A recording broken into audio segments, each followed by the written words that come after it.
लेकिन मोनू, मैंने तो दुकान को 10 साल दिए हैं। बस यही वजह है कि तुम्हारे रिटायरमेंट में जो तुम्हारे शेयर की गुडविल होगी ना, वो तुम्हें मिलेगी पप्पू।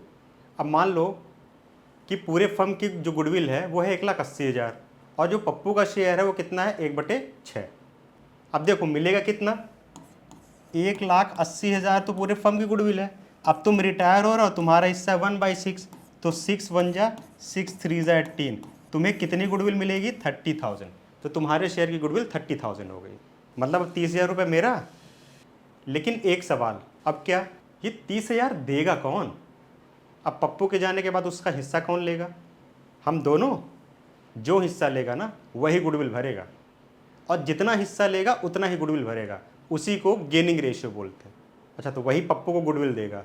ओहो, मतलब तुम दोनों मेरी गुडविल खरीद रहे हो। अब अकाउंट्स की भाषा में इसी को बोला जाता है कॉम्पनसेट करना।